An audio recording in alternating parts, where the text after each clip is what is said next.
persona, que es Jesús, de este hombre que dio la vida y que ahora está en el cielo y está apasionado por regresar, está ansioso por regresar. Si nosotros no entendemos el primer capítulo, todo lo demás, aunque nos lo sepamos de memoria, no va a tener sentido. Si nosotros no encontramos el secreto, por algo Dios puso un orden con el significado de la palabra Apocalipsis, es ver a Jesús, a nuestro amado, sin velo.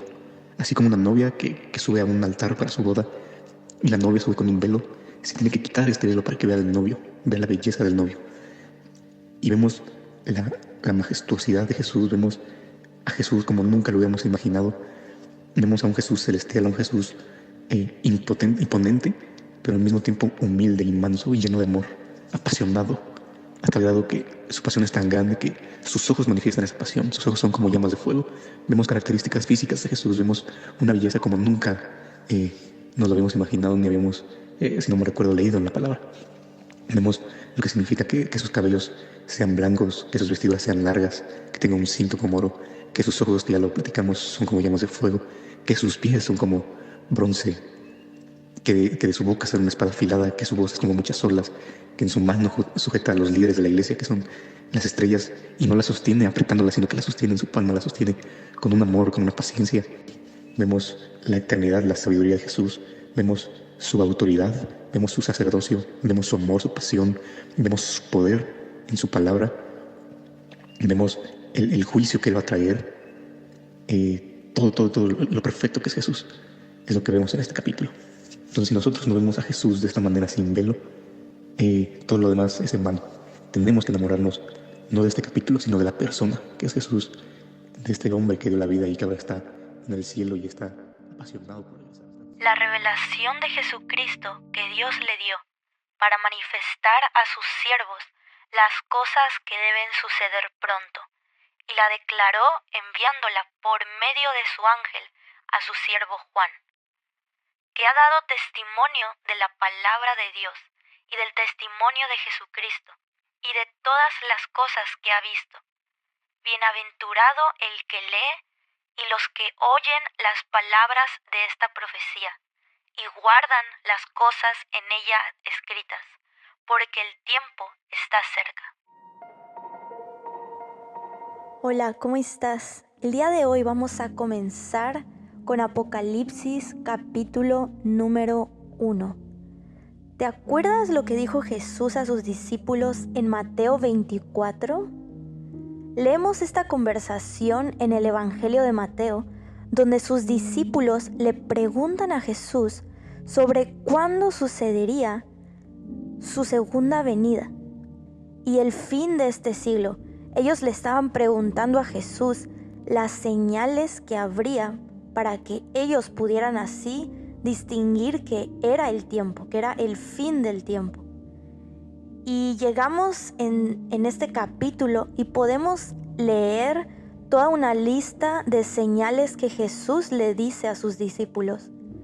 Pero hay algo que Jesús menciona en Mateo 24, específicamente en el versículo 36, donde les dice que del día y de la hora nadie sabe, ni siquiera aún los ángeles de los cielos, sino solamente el Padre. Ahí podemos ver cómo Jesús menciona que hay una parte del plan que solamente el Padre sabe, que en ese momento todavía Jesús no tenía conocimiento. Así que abramos nuestro libro de Apocalipsis, porque justamente este libro comienza con el Padre diciéndole a Jesús en una conversación trinitaria, ahora sí, todo el plan. Apocalipsis 1 es una conversación donde el Padre le da a Jesús esta información y le pide a un ángel que invite a Juan a esta conversación para que escuche y lo comunique a la iglesia. Juan registra todo lo que oye en esa conversación y también las visiones que pudo ver sobre las cosas que van a pasar en la tierra durante el tiempo en que el regreso de Cristo esté a las puertas. Apocalipsis es un libro donde está escrita una revelación clara de parte del Padre sobre Cristo, sobre el Hijo, y del plan que le muestra que pasará en la tierra antes de su venida a reinar. Cuando leemos Apocalipsis, estamos leyendo gran parte del plan que el Padre le revela a Jesús. Y Jesús nos hace parte de esa conversación para que conozcamos como su iglesia quién es Él. Y también para que conozcamos lo que va a pasar.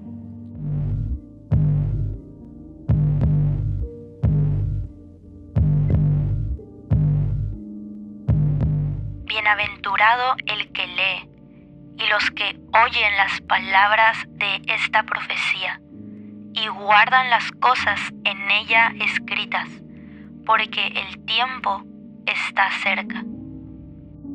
En el versículo 3 de Apocalipsis leemos 3 promesas que Dios nos da y que podemos tomar. Nos encanta tomar promesas en la palabra y decirles sí y amén. Y bueno, aquí te comparto otra gran promesa que encontramos luego en el 3er versículo del 1er capítulo de Apocalipsis. Dice, bienaventurados los que leen. ¿Qué implica leer?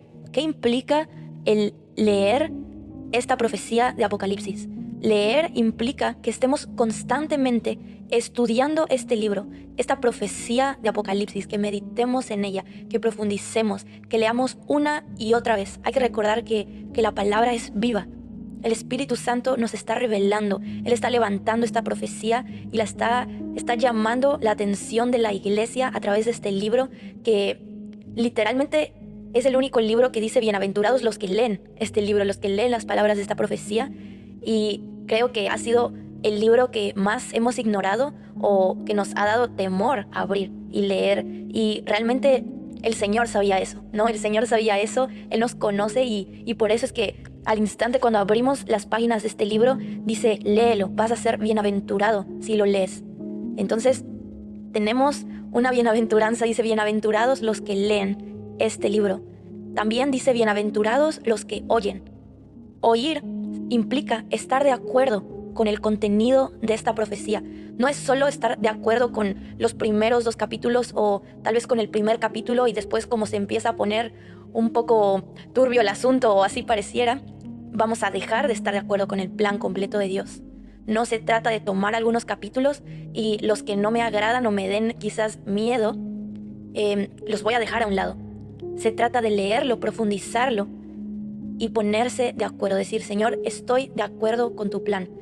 Y bueno, cuidado con esto, porque el ponerse de acuerdo no implica que nosotros nos vamos a poner a negociar con Dios, en que Él se va a unir a lo que nosotros queremos o a lo que a nosotros nos gustaría pasar o no, sino el ponerse de acuerdo es nosotros someternos a lo que Él dice que debemos pasar.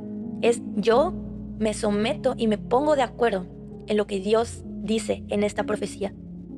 Cuando leía esta parte de oyen, se me venía a la mente esta parábola de Jesús como el buen pastor, donde Él le dice a sus discípulos, mis ovejas oyen mi voz, y yo las conozco, y me siguen, y yo les doy vida eterna, y no perecerán jamás, ni nadie las arrebatará de mi mano.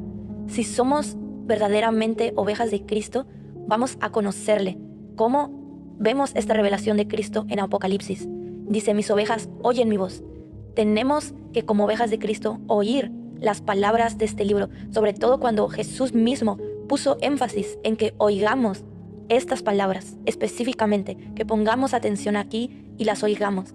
Y dice, y me obedecen y me siguen. Entonces esto es esta parte de yo me pongo de acuerdo y me muevo mi vida de acuerdo a lo que mi Señor dice en este plan, dice en este libro. Y la tercera parte que nos dice este versículo, que dice, bienaventurados también los que guardan las palabras de esta profecía. Y guardar implica que lo apliquemos. Es decir, la intención de Dios al mostrarnos este plan no es que tengamos miedo y que apliquemos la típica de, si no lo leo, no va a pasar. Como, si no lo veo, no está ahí, ¿no? Entonces me recordaba mucho a esto. Creo que muchas veces aplicamos esto, ¿no? De, si no lo leo, no va a pasar. Pero realmente es algo que va a pasar. Así como cuando Jesús, por ejemplo, le decía a sus discípulos que él iba a tener que morir, lo iban a torturar, iba a ser entregado, iba a entregar su vida, pero él dijo que al tercer día iba a resucitar. Y sus discípulos decían, no, Señor, ¿cómo vas a pasar eso? ¿No? Y incluso uno de sus discípulos, cuando fueron por Jesús a arrestarlo, trató de evitarlo. Pero Jesús dijo, no porque no estés de acuerdo con esto, significa que no va a pasar, porque es parte de un plan y ya está escrito y la palabra de Dios es fiel. Así como a veces el Señor nos da una promesa en nuestra vida, ¿no? Y recibimos esa promesa porque necesitamos que esa promesa de Dios se cumpla en nuestra vida, porque necesitamos un milagro, necesitamos una intervención de Dios y nos tomamos de la verdad de que la palabra de Dios es fiel y lo que Dios dice, Él lo va a hacer.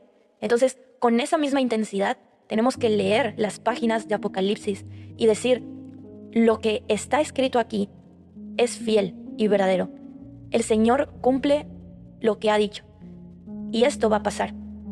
Y es mejor que yo me someta a esto, porque soy seguidor de Cristo, soy una oveja de Cristo, reconozco la voz de mi Señor, reconozco la voz de mi pastor cuando me habla, que es el buen pastor, Cristo, y yo sigo su voz. Entonces, el saber que esto va a pasar porque está escrito es muy importante. Entonces, Jesús le pide a Juan que escriba esto para que nos lo diga a nosotros como iglesia y estudiemos esta profecía, este mensaje, esta revelación de Jesús para que podamos ver aún con mayor claridad quién es Cristo, cómo es la persona de Cristo, no solamente en su forma humana, sino en su manera glorificada, así como va a venir. Él vino por primera vez como un cordero, pero va a volver como ese león de Judá, va a volver como ese rey glorioso, como ese juez justo sobre toda la tierra. Él va a volver como ese esposo apasionado y celoso por su iglesia.